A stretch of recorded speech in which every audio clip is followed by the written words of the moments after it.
Hi, welcome to the Gamesplainer. I'm Jeff the Gamesplainer, and today I'm gamesplaining Cooper Island. So this is the setup for Cooper Island, at least for a 4-player game. If you're playing a smaller game, then you will take out any of these boards that are not being used, and any of these markers that are not being used, I'll talk about them in a second, and pull it back to just having an island or a peninsula for each player. So there's a fair amount that goes on with Cooper Island. This, in essence, is a worker placement game. Your workers are these two guys here. Eventually you can release some others, and we'll talk about them when we get up to that. But for the moment, you've got two workers. Bear in mind, at the end of the round, which is when everyone has placed all their workers out, you're going to have to pay food for each of your workers. So at the moment, your two workers cost 2 food. When you eventually have a third worker, that will cost you an extra food. If it's a square one, that'll cost an extra. These guys cost 2 extra each. So within the worker placement idea, the round ones go on the round spots, the square ones go on the square spots. You'll notice that square spots have some other little markings in them, and the round spots only have that one has an extra little marking. Once I have taken a spot, I'm not allowed to use that spot with my other player. However, the other colored players can also use that spot. So any of these square spots that have a bonus in them, when they're used, if the other player or players then go to use that, they won't get the bonus because it's already been covered up. So whoever covers the bonus gets the bonus. You can still use that, but you can't get the bonus for going there. Let's go through what the basic actions are. I'm not going to go into the bonuses too much because it's fairly straightforward what each of them are, because they have markings that indicate stuff on your board. In fact, really quickly, this marking, the plus, allows you to do both actions rather than just the one. That marking allows you to push up on this track by 1 spot. This marking allows you to either take in a new tile or put down a new tile. I'll talk about doing them in a moment. This one again allows you to do both actions instead of one or the other, and I'll talk about what these actions are in a moment. This one allows you to take an action of what's on your coast without having to travel to it or over it. This one allows you to perform the action of any one of your built boats again, not just on the turnaround or the beginning of the next phase.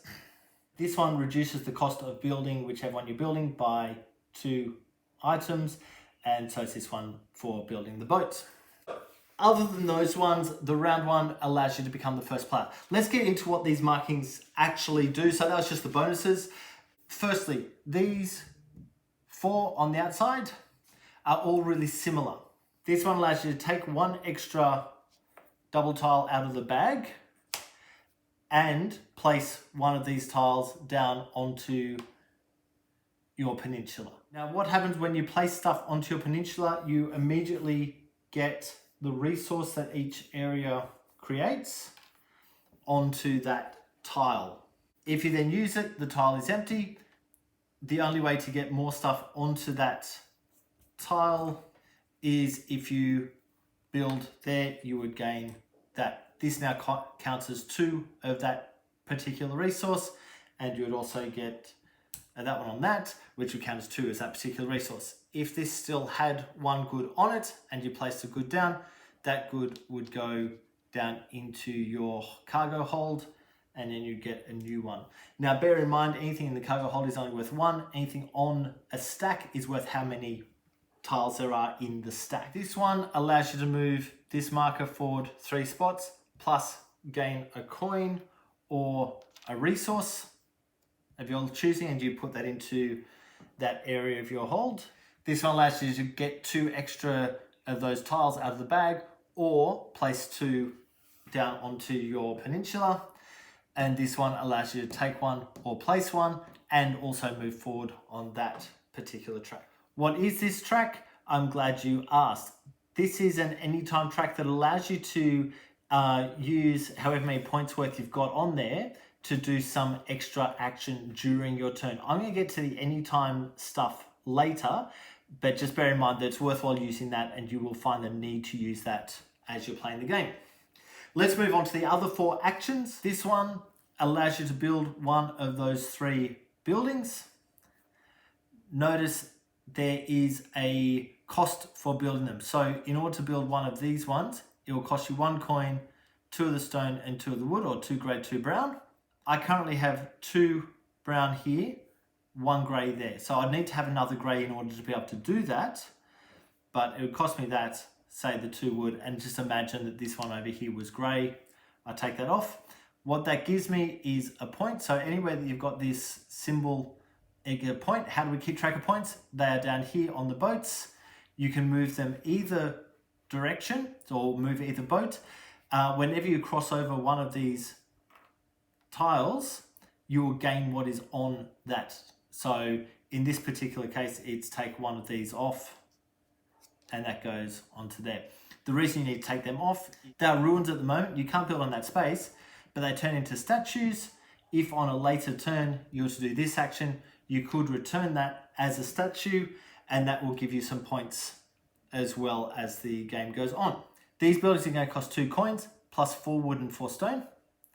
And when you take either of these buildings and build them, they need to be built onto a city space or a town space, and they stop you from being able to build up. So if you are able to get a city space or town space up here, you would build on that.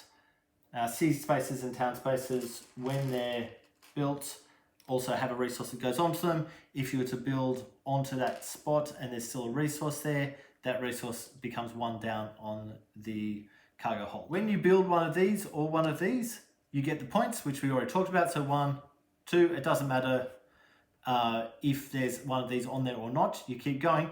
By the way, with the points, when you get up to this spot, you would get one of these tokens, which gives you a bonus thing. So in this case, move that forward. Bear in mind that whenever you get to a harbour, you would need to pay a good or a resource to the bank. If you've managed to get yourself to a neighbouring harbour or one of the other players' harbours, they then also get to take a good or a resource from the bank. So the resource or good that they're taking from the bank isn't necessarily the same as the one you're paying, but it's a benefit to them to do that. Eventually what will happen with the points is you'll get around and start going around someone else's peninsula. Whenever you cross over one of these markings on their peninsula, you would gain that as well. The other thing that you gain when you build either of these types of buildings is one of these cards. So what happens is you'll take 4 cards for the type of building that you've built, and you'll choose one of them, and that one it just sits there as a benefit for you. Whenever you use it, that card flips over.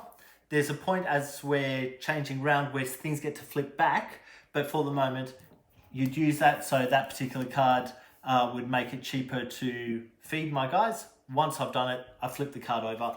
These other cards I chose go back on the bottom of the pile, so someone else will get different cards than that. You get to this one, which I've already spoken about a little bit. It's take one of these off or put one of them back on, and they go to here. You need to release one of these onto a city spot to be able to get extra stuff. The point that is here is gained when that spot is actually used. So you gain that and flip it. You need to drop it back on to release it again to be able to then put something else into that spot to gain that point again if you wish to gain it again. Okay, next up is this spot. This is talking about these. These cards tell you how many turns we have in the entire game. So there's 5 turns or 5 rounds in the entire game.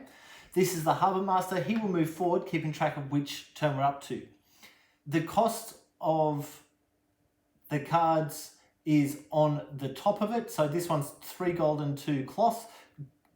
You will be able to get gold from mountains, but your mountain has to be at least 3 pieces high in order to be able to put gold on instead of stone. And cloth obviously comes from the cities, which we were talking about earlier. If you are to do the one where the Harbour Master is standing, he lies down and reduces the cost by either 1 gold or 1 cloth. So it makes it a little bit cheaper. You get a point, and you also get to take your marker from here and place it into this spot on your board. What that allows you to do is to move over one of these squares to actually get that bonus, which is take an extra tile out of the bag, place an extra tile that you've got in front of you, move up this marking 2 spots, put 2 money into this area, or put 2 cubes into this area. This area is an anytime action, so stuff stays there until the end of the turn. Be aware of that. You will lose anything that's in there at the end of the turn if you haven't managed to move it.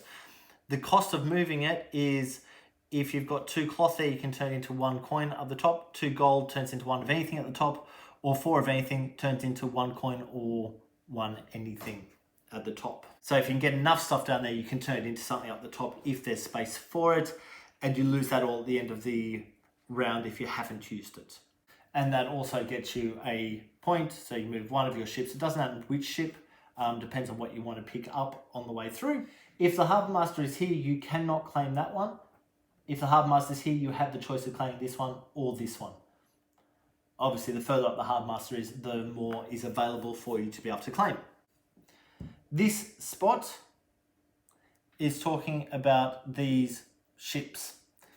So when you claim this spot, you are spending the coin and wood, depending on which ship you're putting in, to put one of the ships in. So if he spends 3 coin and 1 wood, if he had that, and put that in, what that now allows is, when we do the beginning of the phase, the beginning of the turn, he'll do these 2 actions and also take an extra gold or purple, I think it's cloth. So anything with that little hand underneath its symbol is talking about stuff that happens right at the beginning of the round. I'll leave that there. Please go on and watch my second part to get a feel for the other bits of rules and the overall run of the game. If you have any comments or suggestions, please write them below. If you have any games that you would like to be gamesplained, please shoot me an email to thegamesplainer@gmail.com. Follow me on Instagram and Twitter @thegamesplainer to keep up to date with the games I'm playing.